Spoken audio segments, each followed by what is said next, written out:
பிரதமர் தான் பதவியில் இருந்து விலகி போகின்ற பொழுது தனது ஆளுமையை காட்டுவதாகவும் அல்லது மக்கள் அந்த செய்தித்தளங்களில் தங்களுடைய கருத்துக்களில் இவர் ஆளுமையுள்ள ஒரு மனிதனை இழக்கின்றோம் என்று சொல்கின்ற அளவிற்கு அவரது செயற்பாடுகள் இந்த முறை அடையாளம் காணப்படுகின்றன. டொனால்டு ட்ரம்ப் அமெரிக்கர்களை முட்டாளாக்கியது எப்படி என்று சொன்னால், தான் கனடாவிற்குத்தான் வரி விதிக்கப் போகின்றேன் என்ற பிரமையை ஏற்படுத்தி இருக்கின்றார். ஆனால் உண்மை அவ்வாறல்ல. கனடாவில் இருந்து செல்லும் பொருட்களுக்கு அவர்கள் இந்த டாரிஃப் என்கின்ற வரி விதிப்பை மேற்கொண்டால் அங்கே நுகர்வோர் வாங்குபவர்கள் தான் அதிக வரியை செலுத்த வேண்டும். குறிப்பாக நாளை பிரதமர் அமெரிக்க மற்றும் கனேடிய தொழில் அதிபர்கள் அல்லது பொருளாதார நிபுணர்களுடன் இது குறித்து எவ்வாறான நடவடிக்கைகளை எடுக்கலாம் என்கிற கருத்தியலை மேற்கொள்கின்றார். அத்தோடு ஐரோப்பியாவிற்கான ஒரு பயணத்தின் பொழுது இது குறித்த விரிவாக்கங்களை அல்லது விவாதங்களை அல்லது முயற்சிகளை மேற்கொள்வதற்கான முன்னெடுப்புகளை மேற்கொண்டுள்ளார். மாகாணங்களிடையேயான வரி சுமைகளை விலக்கி மாகாணங்களிடையே பொருட்களை பகிர்வதற்கான நடவடிக்கைகளை மேற்கொள்வதையும் காணக்கூடியதாக இருக்கின்றது. இது நிச்சயமாக ஒரு நம்பிக்கை ஈனம் என்பது ஏற்பட்டுவிட்டபடியால் இனி இந்த அமெரிக்காவின் சார்பு நிலையில் இருந்து சற்றேனும் விலத்தி செல்வதற்கான முயற்சிகளில் ஒரு பலமான ஒரு எதிர்பார்ப்பை ஏற்படுத்தி இருக்கின்றது. அல்லது பொருட்கள், அந்த உணவுப் பொருட்களின் தேவைகள் நிச்சயமாக தென் அமெரிக்க நாடுகள் மற்றும் ஐரோப்பாவின் பல நாடுகளில் இருந்து பெறக்கூடிய தன்மைகள் இருக்கின்றன. டொயோட்டா ஆன் தி பார்க் புதிய பாவித்த மற்றும் தரமான டொயோட்டா வாகனங்கள் குறைந்த விலைகளில் உங்களுக்காக காத்துக் கொண்டிருக்கின்றது. Hi, this is Chitra Selvanathan. Toyota on the பார்க்ல உங்களுக்காக காத்திருக்கேன். வாங்கோ பார்க்கலாம். அழையுங்கள் Toyota on the park, Chitra Selvanathan, 4167207439. வணக்கம் நேயர்களே, மீண்டும் மற்றும் ஒரு செய்தியின் பின்னணி நிகழ்ச்சியில் உங்கள் அனைவரையும் சந்திப்பதில் மிக்க மகிழ்ச்சி அடைகின்றோம். தினம் பேச போன்றோம் என்னவென்றால், பல அரசியல் தலைவர்கள் அமெரிக்காவினுடைய டொனால்டு ட்ரம்பினுடைய 25% வரி பற்றி அமெரிக்காவில் தங்கியிருக்க கூடாது, இது சாதாரணமான பிரச்சனை இல்லை அப்படின்னு சொல்லியிருக்கின்றார்கள். அதை பற்றி பேச போன்றோம். சுரேஷ் தர்மாவை இணைத்துக் கொள்ள போன்றோம். வணக்கம் சுரேஷ் தர்மா. வணக்கம் சுரேஷ்னி. வணக்கம் நேயர்களே. ஆமாம், மீண்டும் வரவேற்கின்றோம் உங்களை நிகழ்ச்சிகளுக்கு. அமெரிக்காவின் ஜனாதிபதி டொனால்டு ட்ரம்பினுடைய 25% அந்த வரி விதிப்பு தொடர்பாக பல அரசியல் தலைவர்கள், குறிப்பாக ஜக்மீத் சிங் கூறியிருக்கின்றார், பிளக்வெக்வா தலைவர் கூறியிருக்கின்றார். இவ்வாறாக பல அரசியல் தலைவர்கள் குறிப்பிட்டிருக்கின்றார்கள். இது ஒரு சாதாரணமான பிரச்சனை இல்லை, அமெரிக்காவில் தங்கி இருக்காமல் நாங்கள் அதற்கான மாற்று வழிகளை செய்ய வேண்டும் அப்படின்னு சொல்லியிருக்கின்றார்கள். அதை பற்றி அவர்களுடைய உரையை பற்றி குறிப்பிட முடியுமா? ஆமாம், நிச்சயமாக சகலரும் கருத்து தெரிவிக்கின்ற ஒரு விடயமாக இது மாறி இருக்கின்றது. அதில் அக்கறைக்கு எடுக்கின்ற விடயமாக, அதாவது இது ஒரு சாதாரண கடந்து போகின்ற விடயமாக அல்லது இது தானாகவே தூண்டு போகின்ற ஒரு விடயமாக இருக்கும் என்கின்ற பல கேஷங்கள் இருந்தாலும் யாரும் அதனை நம்ப தயாரில்லை. அதன் காரணமாகத்தான் இவ்வாறான கருத்தாடல்களை கூறுகின்றார்கள். கனேடிய உள்ளூர் உற்பத்தியை பெருப்பிக்க வேண்டும் மற்றும் கனேடிய முதலீடுகளை அதிகரிக்க வேண்டும் மற்றும் கனேடிய தொழில்நுட்பவியலாளர்களுக்கான வேலைகளை வழங்க வேண்டும் போன்றவை மற்றும் இந்த ஜூனியர் எனப்படுகின்ற தொழிற்சங்கங்கள் சார்ந்த அவர்களுக்கான வேலைகளில் எல்லாம் இந்த உத்தரவாதங்கள் பெறப்பட வேண்டும் போன்ற கருத்துக்களை கூறியிருக்கின்றார். அதே போன்று நீங்கள் குறிப்பிட்டது போன்று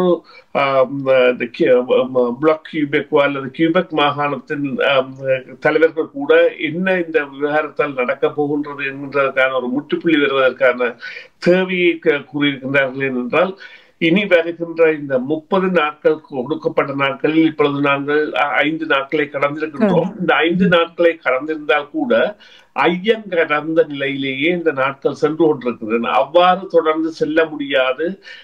தொடர்ச்சியாக ஐயம் கலந்த ஒரு நிலையில் செல்வது என்பது ஆபத்தானது என்பதை அவர்கள் கூறி இதற்கு ஒரு முடிவு வர வேண்டும் என்கின்ற நிலையை அடைகின்றார்கள். அத்தோடு பல நிகழ்ச்சிகளும் இடம்பெறுகின்றன. குறிப்பாக நாளை பிரதமர் அமெரிக்க மற்றும் கனேடிய தொழில் அதிபர்கள் அல்லது பொருளாதார நிபுணர்களுடன் இது குறித்து எவ்வாறான நடவடிக்கைகளை நடவடிக்கைகளை எடுக்கலாம் என்கிற கருத்தியலை மேற்கொள்கின்றார். அத்தோடு ஐரோப்பியாவிற்கான ஒரு பயணத்தின் பொழுது இது குறித்த விரிவாக்கங்களை அல்லது விவாதங்களை அல்லது முயற்சிகளை மேற்கொள்வதற்கான எடுப்புகளை மேற்கொண்டுள்ளார்.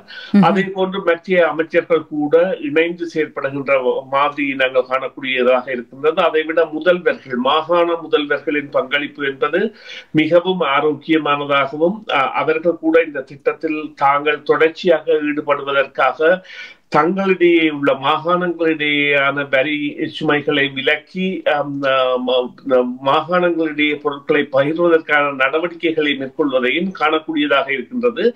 இது நிச்சயமாக ஒரு நம்பிக்கை ஈனம் என்பது ஏற்பட்டுவிட்டபடியால் இனி இந்த அமெரிக்காவின் சார்பு நிலையில் இருந்து சற்றேனும் விலத்தி செல்வதற்கான முயற்சிகளில் ஒரு பலமான ஒரு எதிர்பார்ப்பை ஏற்படுத்தி இருக்கின்றது. அல்லது இனியும் நம்பி செயற்பட வேண்டாம் என்கின்ற நிலையை ஏற்படுத்தியிருக்கின்றது என்பதுதான் உண்மை.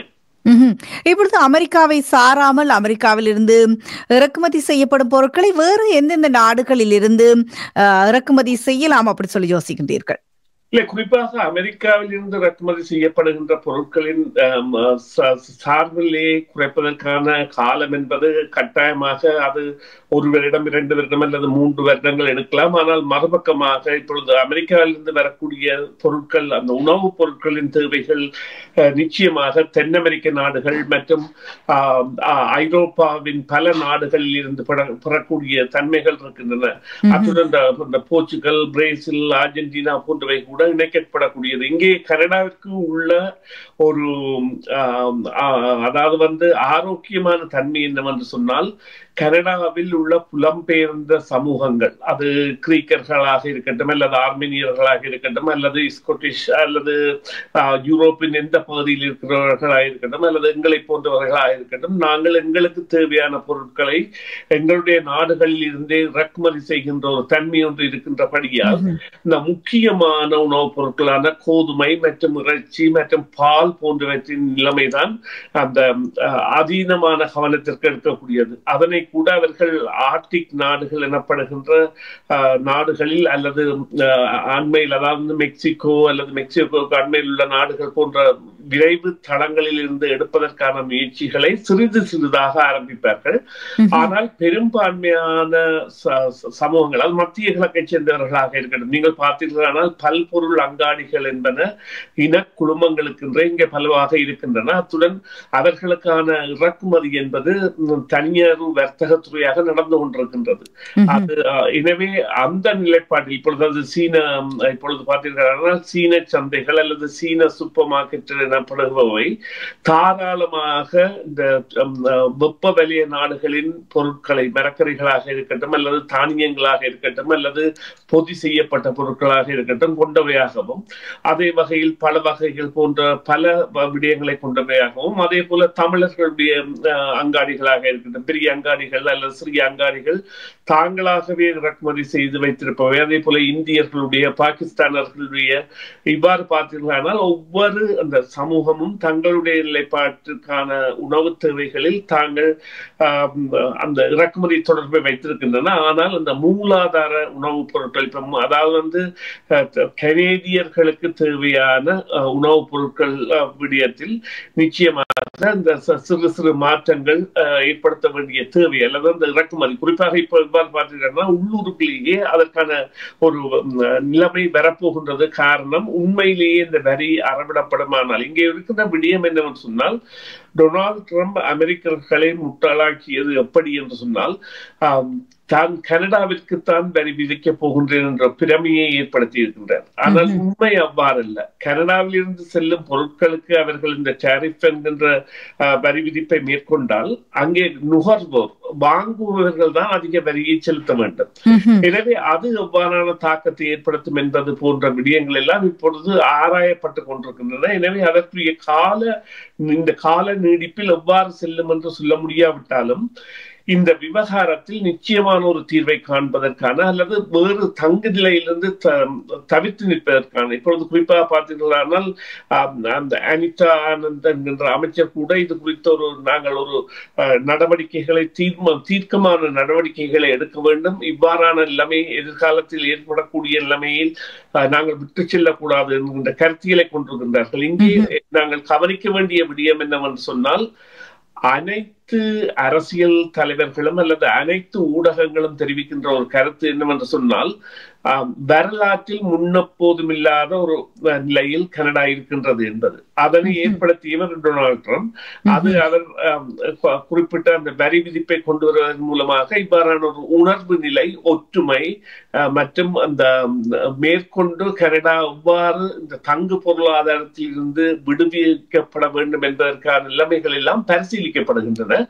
எனவே நீங்கள் கேட்ட அந்த இறக்குமதி என்பது நிச்சயமாக படிப்படியாக பால் பொருட்களின் இறக்குமதி என்பது இப்ப குறிப்பாக கனடாவில் அதன் உற்பத்தியை வலுவாக்கக்கூடிய திறன் என்பது மிகவும் இலகுவாக இருக்கின்றது. அவ்வாறானவை எல்லாம் ஊக்குவிக்கப்பட்டு மற்றும் மாகாணங்களுக்கு இடையேயான பொருட்கள் விநியோகங்கள் பரிவர்த்தனைகள் செய்யப்படும் பொழுது அவற்றின் விலை குறைப்புகள் மூலமாக கூட பல விடயங்கள் சாத்தியப்படக்கூடியதாக இருக்கின்றன. குறிப்பாக இப்பொழுது அந்த மீன்வளமாக இருக்கின்ற இந்த சால்மன் அல்லது சினோ கிராப் அல்லது லாப்ஸ்டர் போன்றவை எல்லாம் அமெரிக்காவை நோக்கி ஏற்றுமதி செய்யப்படுகின்ற பொருட்களாக முதலாக அங்கே ஏற்றுமதி செய்யப்படுவையாக இருந்தவை. அவையெல்லாம் இனி சந்தைகளில் கனடியர்களுக்கு மலிவான விலையில் கிடைக்கக்கூடிய சாத்தியக்கூறுகள் எல்லாம் இருக்கின்றன. அதே போன்று இதர பொருள் வகைகளும் உருளைக்கிழங்கு வகைகள் எல்லாம், உருளைக்கிழங்குக்கு எல்லாம் மிகவும் பிரபல்யமான இடங்களாக கனடாவின் பல மாகாணங்கள் இருக்கின்றன. அந்த அவ்வாறான விளைபொருட்கள் எல்லாம் இங்கேயே பரிமாறக்கூடிய சந்தர்ப்பங்கள் கூட இருக்கும். அத்தோடு இவர்கள் படிப்படியாக இந்த தென் அமெரிக்க நாடுகள் மற்றும் ஐரோப்பிய மற்றும் ஏனைய நாடுகளுக்கான அந்த பரம்பலை அல்லது தேடலை மேற்கொள்வார்கள் என்பது திண்ணம். இப்பொழுது நாளைய தினம் பிரதமர் ஜஸ்டின் ட்ரூடோ முதலீட்டாளர்களை சந்திக்க இருக்கின்றார். அவர்களுடைய அந்த கலந்துரையாடல்கள் எவ்வாறாக இருக்கும் என்று நினைக்கின்றீர்கள்? ஆரோக்கியமான விடயம், அதாவது பிரதமர் தான் பதவியில் இருந்து விலகி போகின்ற பொழுது தனது ஆளுமையை காட்டுவதாகவும் அல்லது மக்கள் அந்த செய்தித்தளங்களில் தங்களுடைய கருத்துக்களில் இவர் ஆளுமையுள்ள ஒரு மனிதனை இழக்கின்றோம் என்று சொல்கின்ற அளவிற்கு அவரது செயற்பாடுகள் இந்த முறை அடையாளம் காணப்படுகின்றன. அவற்றில் அந்த கொடுக்கப்பட்ட 30 நாட்களுக்குள் தீர்வை விரிவாக காண வேண்டும் என்பதற்காக இவ்வாறான ஒரு கலந்துரையாடலில் ஈடுபடுகின்ற பொழுது அவர் அறிஞர்களுடையதும் மற்றது தொழில் அதிபர்களுடையதும் கருத்துக்கள் என்பன கேட்டறியக்கூடிய சாத்திய கூறுகள் இருக்கின்றன. அதாவது பரந்துபட்ட அல்லது வெளிப்படை தன்மை பெறக்கூடிய அல்லது இவ்வாறான மக்கள் கலந்துரையாடல் போன்ற நிலைக்கு இது வழிவகுத்து செல்லலாம் என்கின்ற ஒரு எதிர்பார்ப்பு இருக்கின்றது. இது அதாவது டவுன் ஹால்ஸ் மீட், அதாவது நகரங்கள், பாரிய நகரங்களிலோ அல்லது மாகாணங்களிலோ மக்கள் கூட கலந்தாலோசித்து இவ்வாறான நடைமுறைகளை கொண்டு வரும் சாத்தியக்கூறுகள் என்பன ஏற்பட்டிருக்கின்றன. நீங்கள் குறிப்பாக பார்த்தீர்களானால் நாங்கள் மத்திய அரசையும் மாகாண அரசுகளையும் தான் கதைத்துக் கொண்டிருக்கிறோமே தவிர இந்த பெரிய மாநகரங்கள் கூட இந்த விவகாரத்தில் செயற்பட தொடங்கிவிட்டன. அதை கூட தங்களுடைய நிலைப்பாட்டில் எவ்வாறான விடயங்களை செய்வது என்பதை, அதாவது டொரண்டோவின் மாநகர முதல்வர் கூட நேற்று அறிவித்திருந்தார். இன்று கனடிய பிரதமர் இந்த பெரிய மாநகர அல்லது பெரிய மாநகரங்களின் முதல்வர்களுடனான சந்திப்பு ஒன்று இடம்பெறுகின்றது. அதில் கூட இந்த விவகாரங்கள் கதைக்கப்பட்டிருக்கின்றன. இவை மிகவும் ஆரோக்கியமானவை. ஆமாம், அவருடைய நடவடிக்கைகள் நிச்சயமாக ஆரோக்கியமானவை. அவை கனடியர்களுக்கு ஒரு தீர்வளிப்பதாக அல்லது அவர்களுக்கு மேலும் இந்த சுமையை குறைப்பதாக அமையும் என்று நம்புவோம். நன்றி சுரேஷ் தர்மா, உங்களுடைய தகவல்களுக்கு கருத்துக்களுக்கு மீண்டும் ஒரு பொழுதில் சந்திக்க போன்றோம். நன்றி, வணக்கம். நன்றி சுதர்ஷினி, நன்றி நேயர்களே, மீண்டும் ஒரு பொழுதில் சந்திப்போம்.